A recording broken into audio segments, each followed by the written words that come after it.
Hello, my name is Bill Coughlin, and welcome to First Person Civil War Podcast, which retells the stories of the soldiers, officers, and for this episode, Marines, on the ground in the battles of the Civil War. Episode 11 is entitled Second Lieutenant Frederick Tomlinson Peet and the United States Marine Corps at the Siege of Fort Wagner, and relies on Frederick Tomlinson Peet's privately printed letters entitled Civil War Letters and Documents, and his book, Personal Experiences in the Civil War, both published in 1905. Frederick Tomlinson Peet lived in Brooklyn, New York, before the war began, and enlisted in Company H of the 7th New York Militia as a private on 26 April 1861, but soon transferred to Company H of the 1st United States Sharpshooters, and became a second lieutenant on 16 September 1861. While the regiment trained at Washington, D.C., Second Lieutenant Peet discovered that there was a lieutenant position open in the United States Marine Corps. In a letter to his father, Second Lieutenant Peet explained his desire to join the Marines. Cousin Ned tells me not to give it up, but to write to you, and to have it put through, meaning sending in his application. It is a situation, if anything, better than in the common infantry. I believe there is better pay. At all events, there are but 2 or 3 regiments of them in the service. You will understand it is one of the best stations in the regular service.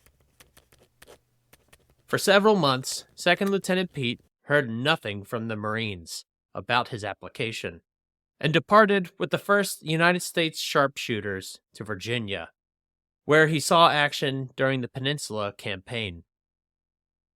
On 14 June 1862, as the 1st Sharpshooters camped outside of Richmond, Frederick Tomlinson Peet's application for a second lieutenant position in the Marine Corps was approved. Before he could leave to take this new position in the Marine Corps, the 7 days' battles began, and while fighting at the Battle of Glendale, 30 June 1862, Second Lieutenant Peet was shot in the shoulder, with the bullet eventually lodged in his lungs. He was brought to a field hospital, but was left there as the Union Army retreated toward Malvern Hill, and became a prisoner. Second Lieutenant Peet was exchanged on 18 July. While in Washington, D.C., he continued to recover from his wounds, and he assumed his post in the Marine Corps on 8 December 1862. As the Battle of Gettysburg unfolded, he was in Washington, D.C., helping organize the defense of the capital. On 23 July 1863, Second Lieutenant Peet and a battalion of Marines departed from Brooklyn Navy Yard for Morris Island, South Carolina, where it would participate in the Siege of Fort Wagner. Morris Island is an island that sits at the mouth of Charleston Harbor and relatively close to Fort Sumter. A naval expedition attacked the harbor on 7 April 1863, but was unsuccessful. The Navy concluded that an occupation of Morris Island was required. From there, artillery could assist in the destruction of Fort Sumter and open the harbor to the Navy. Before this could happen, Forts Wagner and Battery Gregg, located on Morris Island, would have to be taken. Brigadier General Quincy A. Gilmore, commander of operations on Morris Island, ordered 2 separate assaults to take Fort Wagner, the second being the 54th Massachusetts failed assault on 18 July 1863. The next move against Fort Wagner was a siege. Army engineers on Morris Island had already constructed 2 sap lines, otherwise known as trenches, toward Fort Wagner. the first line being between 3/4 and 1 mile distant, and the second line 700 yards from Fort Wagner. With these trenches completed, plans for a third assault in August were formulated. On 9 August, 2nd Lieutenant Peet, writing in a non-redacted letter to his father, details how the Marines were to perform an amphibious assault on Fort Wagner. Sumter is to be reduced by land batteries and ironclads, after which, or at the same time, Wagner will be attacked by Gilmore in the front, meaning Army infantry, and by our Battalion of Marines in the rear. We are to lay alongside of the Ironsides in boats. At a signal, we will land and form on the beach between Wagner and Gregg. After landing, we will storm Wagner in the rear. In our attack, the ironclads will attempt to keep Forts Sumter, Wagner, Gregg, and Cummings Point silent while we land and form on the beach. If the expedition is not successful, we will all be gobbled up or killed. For you see, we can't retreat, or we will get into Fort Gregg and Cummings Point. This Marine amphibious assault did not come to fruition. Brigadier General Gilmore summed up the advance. From this period forward, the fire from James Island, Wagner, Gregg, and Sumter, and from the enemy's sharpshooters in Fort Wagner, was severe and almost unceasing. Indeed, on the 10th, our advance was stopped entirely from this cause, and it became a question of grave doubt whether we could push forward our trenches much farther with the advantages so entirely on the side of the enemy. It seems certain conditions of the frontal infantry assault had to be met before the Marines made their amphibious landing. The Confederate defense was too strong for the assault, and the landings never happened. Given the stubbornness of Fort Wagner, Brigadier General Gilmore had to rethink operations on Morris Island. At this period of the siege, it was not supposed that it would be necessary to sap entirely up to Fort Wagner in order to ensure its capture, for on the presumption that Fort Sumter would be demolished from positions which we then held, it was considered probable that a complete investment of Morris Island at night could be established and maintained by picket boats.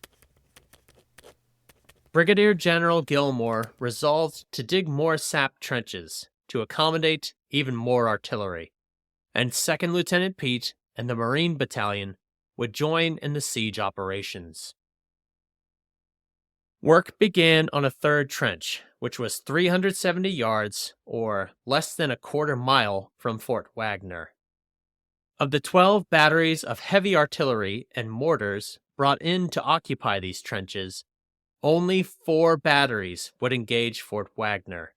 The rest would bombard Fort Sumter, with naval gunfire engaging both Wagner and Sumter. On 17 August 1863, the bombardment began. 5 trenches in total were dug toward Fort Wagner. As the Marine Battalion assisted in the construction of these lines, 2nd Lieutenant Peet took note of the level of destruction brought upon Fort Sumter. After a time, Sumter looked like an earthwork. The bricks or stones of the walls were hammered into one mass of masonry. I saw the flag on Sumter shot away 3 times. All this time, we were pushing our parallels nearer to Wagner. He then spoke of the Confederate Fort Johnson, which was in the area, with its mortars directing its fire at the Marines and soldiers digging the trenches. In the night, it was a beautiful sight to see the twinkling of the fuse as the bombs went into the air. They looked like stars. Up they would go in a curve to a great height. then as slowly come twinkling down, and when near the earth would burst into flame. One Confederate soldier even took on an air of defiance toward the Union artillery that pounded Fort Wagner. There was a man, and a brave man too, who used to sit in a chair on the upper works of Wagner every day in the afternoon, apparently reading a paper, entirely careless of our fire. Day after day, our gunners sought to knock him over, but he sat there apparently unconcerned. But at last, a shell or shot hit him. It was while the general was on the lookout, watching the bombardment, and he sent his congratulations to the gunner. But it seemed too bad to kill him, even if he did show his contempt of us by his actions. Despite the amount of artillery brought to bear against them, the Confederates in Fort Wagner still had the ability to fire directly at the Marines and soldiers in the trenches until they vacated it the night of 6 September 1863. Second Lieutenant Peet, preparing for the 7 September assault, noted such a heavy fire from Wagner. Not a man during the day preceding the evacuation could put his head above the ramparts. In the early hours of 7 September 1863, 2nd Lieutenant Peet and the Marine Battalion, being in the front rank, would make their assault on Fort Wagner from their trench, which by his estimation was only 30 feet away. At 2:30 a.m., the long roll was beaten, and soon we were marching on Wagner, which by his account was 4 o'clock. By daylight, we entered it, having endured a pretty brisk shelling from Moultrie while on the march. News came to the brigade doing duty last night in the trenches by an Irishman who swam from Wagner through the creek to our trenches that the Rebs were evacuating. 2nd Lieutenant Peet and the Marine Battalion halted before Fort Wagner to verify the claim of it being empty. 6 men were immediately sent into Wagner, then 20 more followed. Creeping in the moonlight, they stealthily approached, silently glided down the ditch, and soon were peering over the ramparts, waiting here for a moment to see that all was clear. Fort Wagner took a heavy beating. On 5 and 6 September, 13 heavy artillery pieces, which comprised of 1 300-pounder, 3 200-pounder, and 9 100-pounder Parrott Rifles, fired 1,411 projectiles, an estimated 75 tons of explosives at Fort Wagner. 2nd Lieutenant Peet took stock of the damage. When I reached the fort, I was surprised to see the havoc our big shells had made. The ramparts were badly torn, and some guns dismounted, and the ditches seemed full of 15-inch shells, which were fired by our monitors, which were Navy vessels. I then went into the bomb-proofs. Here I saw a dead soldier. He was well dressed in gray, and was a remarkably fine-looking man. As I was looking at him, a man near me picked up a rebel flag. I saw it had a cord attached to it, and warned him to be careful. I took the line and followed it into the magazine. I presume it was expected some of us would grab the flag and haul at the rope, and in doing so blow up the magazine. But I cut the rope on seeing where it led. Though Fort Wagner was captured, the fighting would continue, and the Marine Battalion was tasked to assault Fort Sumter on 8 September. 2nd Lieutenant Peet volunteered to lead 100 Marines as part of a combined landing with 500 soldiers. But another officer was selected, and the landings were unsuccessful. The overall Union effort to take possession of Charleston Harbor and Fort Sumter failed.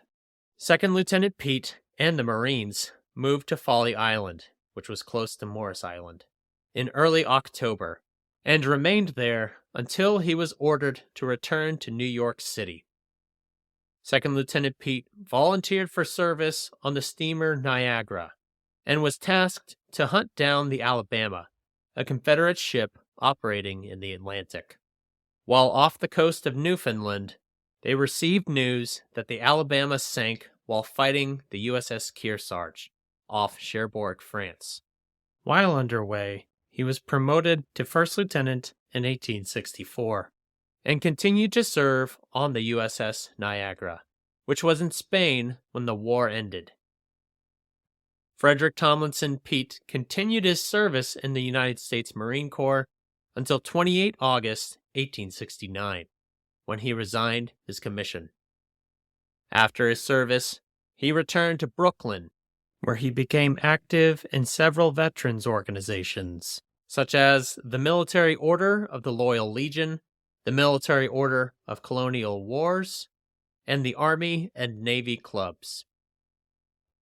Frederick Tomlinson Peet privately published his book, Personal Experiences in the Civil War, and Correspondence, Civil War Letters and Documents, in 1905, and both documents serve as sources for this episode.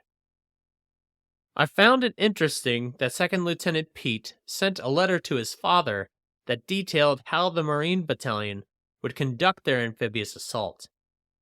It was certainly a different era in terms of censorship of letters from the front. Phrases such as "loose lips sink ships" were not commonplace until World War II. So one has to wonder if censorship of the mail in the Civil War was even considered. Thank you for listening to the 11th episode. The link to Frederick Tomlinson Peet's book and letters are now available on the podcast website, firstpersoncivilwarpodcast.com. On Facebook, Instagram, X, and LinkedIn this week, you will find a picture of 2nd Lieutenant Peet in the Marine Corps and a 300-pound Parrott rifle within the trenches, which fired 88 rounds, totaling 11 tons of explosives at Fort Wagner between 5 and 6 September 1863. Links to all social media sites are at the top of each web page. Please give them a follow and connect with me on LinkedIn. If you like listening to the podcast, please consider following, sharing, and writing a review on your podcasting app. And if you know someone that is interested in the Civil War or military history, tell them about the podcast. Private Edward A. Moore, 1st Rockbridge Artillery of Jackson's Division, provides next week's first-person account at the Battle of 2nd Manassas. My name is Bill Coughlin, and thank you for listening to First Person Civil War Podcast.